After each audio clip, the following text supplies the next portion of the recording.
اللہ اللہ اللہ اللہ۔ بسم اللہ الرحمن الرحیم۔ آج ہم انشاءاللہ غسل سے متعلق کچھ احکام پڑھیں گے، چونکہ ہمارے ابھی طہارت کا ہی باب چل رہا ہے۔ غسل کب فرض ہوتا ہے اور غسل کا طریقہ کیا ہے۔ رسول اللہ صلی اللہ علیہ وسلم نے فرمایا ان اللہ لا یستحیی من الحق، اللہ تعالی حق بات کو بیان کرنے سے حیا نہیں کرتے۔ تو غسل کے جو مسائل ہیں ان میں بھی بعض دفعہ کچھ ایسی باتیں آتی ہیں جو بظاہر حیا کے خلاف ہیں، لیکن علم کی ایک بات ہے، سیکھنے اور سکھانے میں حیا اگر کریں گے تو پھر ظاہر ہے ساری زندگی جاہل ہی رہے گا انسان۔ اور غسل کے مسائل سیکھنا اس لیے ضروری ہے کہ غسل جب فرض ہوتا ہے تو جب تک مکمل غسل نہ ہو آپ کی نماز ادا نہیں ہوتی۔ رسول اللہ صلی اللہ علیہ وسلم نے فرمایا الماء من الماء، حدیث ہے کہ غسل فرض ہوتا ہے خواہش نفس کے ساتھ جسم سے منی خارج ہونے سے۔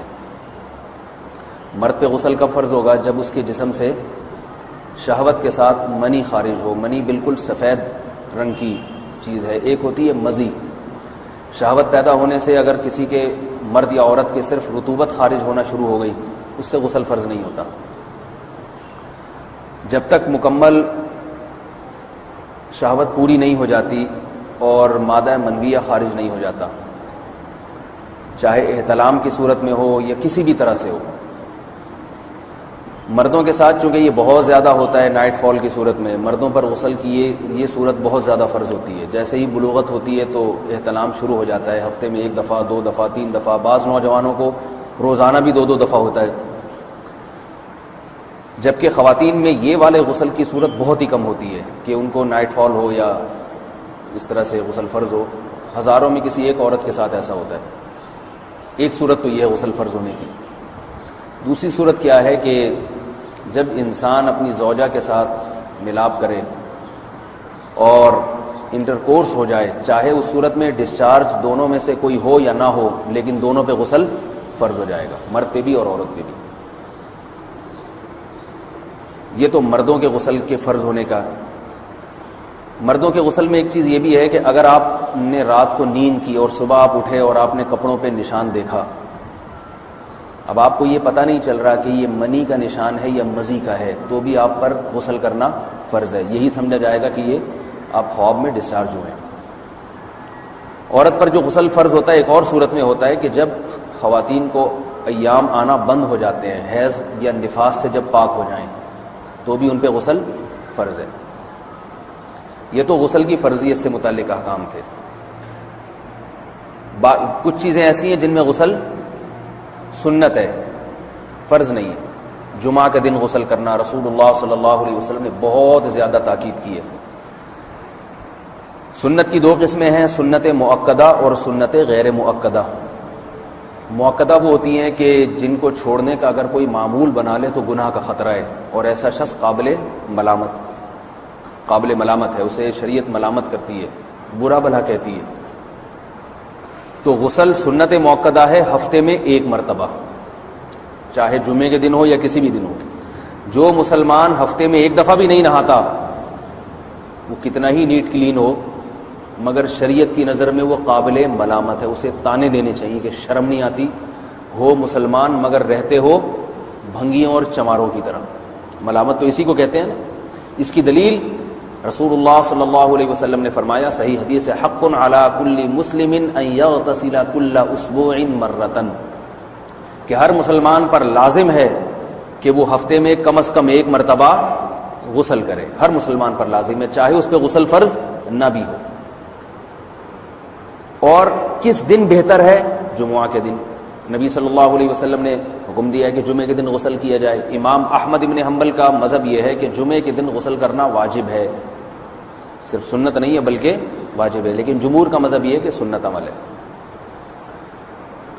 غیر مسلم جب اسلام قبول کرتا ہے تو اس وقت بھی اس کے لیے غسل کرنا سنت ہے۔ جب ہم مردے کو نہلاتے ہیں تو جو مردے کو نہلائے اس کے لیے بھی خود غسل کرنا افضل ہے، سنت عمل ہے۔ عید کے دن غسل کرنا سنت عمل ہے۔ تو یہ وہ تمام مواقع ہیں جن میں غسل کرنا رسول اللہ صلی اللہ علیہ وسلم کی سنت ہے۔ غسل کا طریقہ کیا ہے؟ غسل میں 3 چیزیں فرض ہیں: منہ بھر کے قلی کرنا، ناک میں پانی ڈالنا کہ ناک کی جو نرم جگہ ہے یہ اچھی طرح تر ہو جائے، اور پورے جسم پہ ایک مرتبہ پانی بہا دینا کہ جسم میں بال کے برابر جگہ بھی خشک نہ رہے۔ یہ تو ہے فرض، یعنی یہ کام کسی نے کسی بھی طرح سے کر لیا تو غسل ادا ہو جائے گا، چاہے اس کی نیت غسل کی تھی یا نہیں تھی۔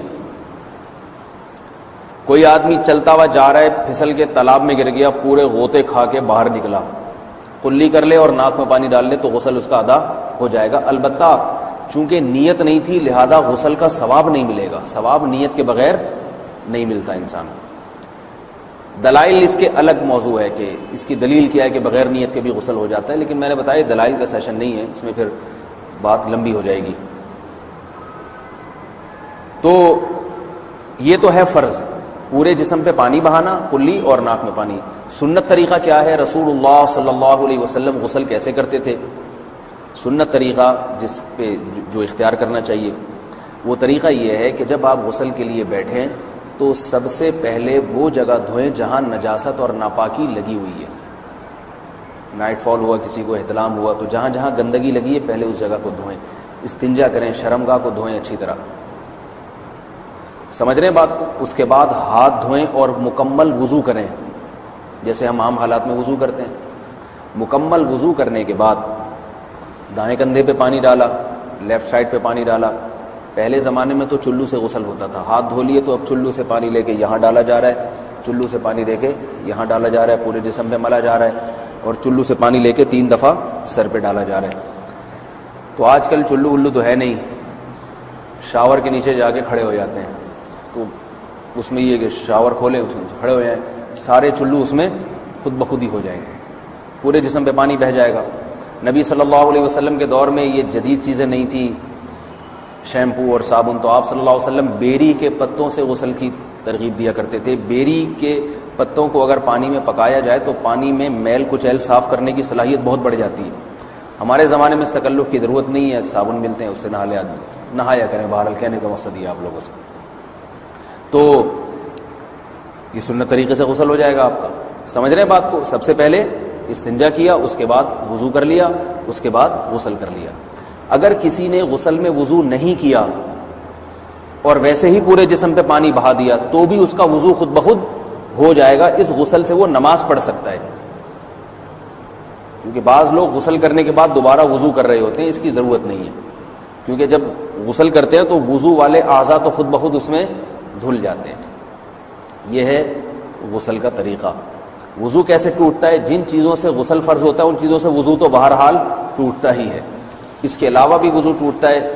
اس سے پچھلے لیکچر میں نے کچھ تفصیل بتائی تھی کہ نجاست جسم سے کہیں سے بھی خارج ہو جائے یا نجاست نکل کے بہہ پڑے، اگر قضائے حاجت کی جگہوں سے نجاست خارج ہوئی ہے تو نظر بھی آ جائے وضو ٹوٹ جائے گا، اور قضائے حاجت کے علاوہ جگہوں سے اگر نجاست خارج ہوئی ہے، خون وغیرہ ہے جیسے، تو جب تک نکل کے بہے گا نہیں تو اس وقت تک وضو نہیں ٹوٹے گا۔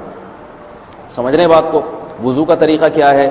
سب سے پہلے دونوں ہاتھوں کو دھویا جائے، 3 دفعہ کلی کی جائے، مسواک کی جائے، 3 دفعہ ناک میں پانی ڈالا جائے، پھر پورے چہرے کو، پیشانی یہ جو ہے جہاں سے پیشانی ہماری شروع ہو رہی ہے اور تھوڑی کے نیچے، تھوڑی جہاں ختم ہو رہی ہے، اور ایک کان کی لو سے دوسرے کان کی لو تک 4 اعضاء ہیں وضو میں دھونا فرض ہیں۔ 1 چہرہ، نمبر 2 بازو، نمبر 3 سر کا مسا، چوتھائی سر، اور نمبر 4 پاؤں کو دھونا۔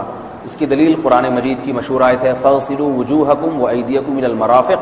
اللہ فرماتے ہیں ایمان والو جب نماز کا ارادہ ہو تو اپنے چہروں کو اور اپنے ہاتھوں کو دھو، سر کا مسا کرو اور پاؤں کو ٹخنوں سمیت دھو۔ دھونے کا حکم ہے قرآن مجید میں۔ البتہ سر کے بارے میں یہ نہیں ہے پورے سر کا مسا کرو، بلکہ آ رہا ہے وَامْسَحُوا بِرُؤُوسِكُمْ، با کا لفظ ہے، با آتی ہے تبعیض کے لیے کہ سر کے بعض حصے کا مسا۔ اب بعض حصے کا قرآن حدیث میں کہیں تذکرہ نہیں ہے، تو اس میں فقہاء کرام کے اجتہادات ہیں۔ امام شافعی فرماتے ہیں تھوڑا سا بھی ٹچ کر لیا سر کو ہو جائے گا، امام ابو حنیفہ فرماتے ہیں نہیں کم از کم 1/4 کا ہونا ضروری ہے۔ سب کے اپنے اپنے دلائل ہیں، ان دلائل میں میں نہیں جاتا۔ فقہ حنفی کو جو فالو کرنے والے ہیں تو ان کو چاہیے کم از کم 1/4 سر کا مسا، یہ فرض ہونے کے لیے ضروری، مگر سنت کیا ہے؟ پورے سر کا مسا۔ نبی صلی اللہ علیہ وسلم دونوں ہاتھوں کو بھگو کے پورے سر کا مسح کرتے تھے ایسے. سمجھ رہے ہیں بات کو؟ اور مسح کے جو یہ ٹیکنیکل طریقے ہیں کہ آپ یوں پہلے انگلی بنائیں پھر یوں لے کر جائیں پھر یوں گھما کے لائیں پھر یوں، یہ ٹیکنیکل طریقے حدیث سے ثابت نہیں. مسح کا طریقہ کیا ہے؟ بھیگا ہوا ہاتھ لے کے ایسے پورے سر کو ہو گیا. پھر حدیث میں یہ بھی ہے کہ یوں لے جاؤ اور یہ بھی ہے کہ دو واپس بھی لے کر آؤ، دونوں طرح سے ثابت ہے.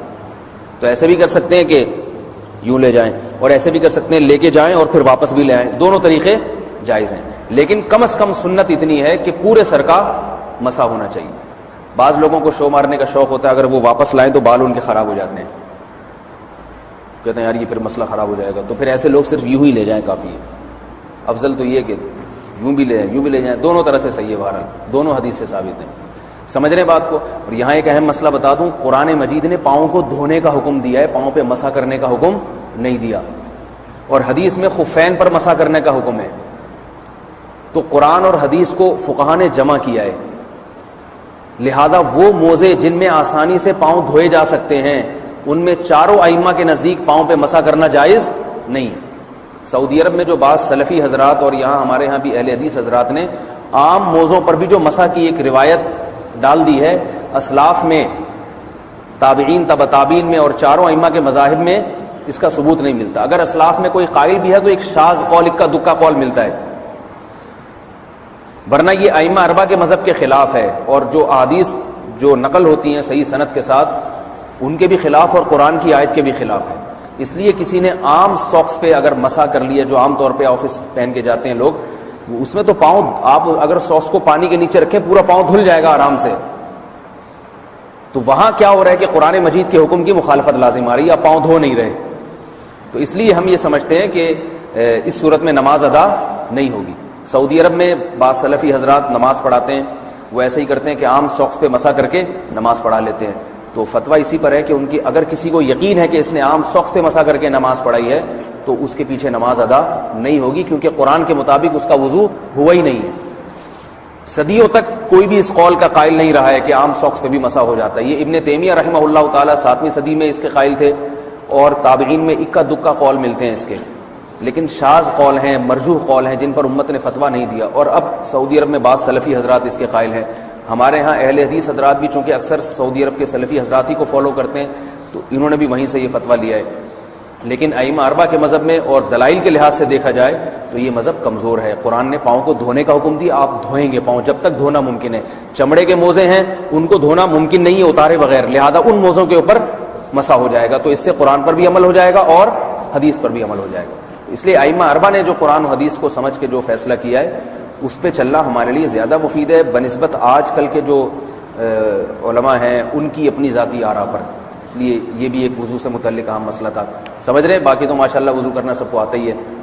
اور وضو کے بعد دعا کیا ہے؟ کلمہ شہادت، اشہد ان لا الہ الا اللہ وحدہ لا شریک لہ اشہد ان محمدا عبدہ ورسولہ اللہم اجعلنی من التوابین واجعلنی من المتطہرین. اے اللہ تو مجھے بار بار توبہ کرنے والوں میں شامل کر دے اور بار بار پاکیزہ رہنے والوں میں شامل کر دے. توبہ اس لیے کہ میں نے ظاہری طہارت تو حاصل کر لی، مجھے روحانی طہارت بھی عطا کر دے. اگر میں نے گناہ کی ہوں تو مجھے ان سے بھی توبہ کی توفیق عطا فرما لے تاکہ اس لحاظ سے بھی میرا وضو ہو جائے، اس لحاظ سے بھی میں پاک ہو جاؤں. سبحانک اللہم و بحمدک، نشہد ان لا الہ الا انت، نستغفرک و نتوب الیک.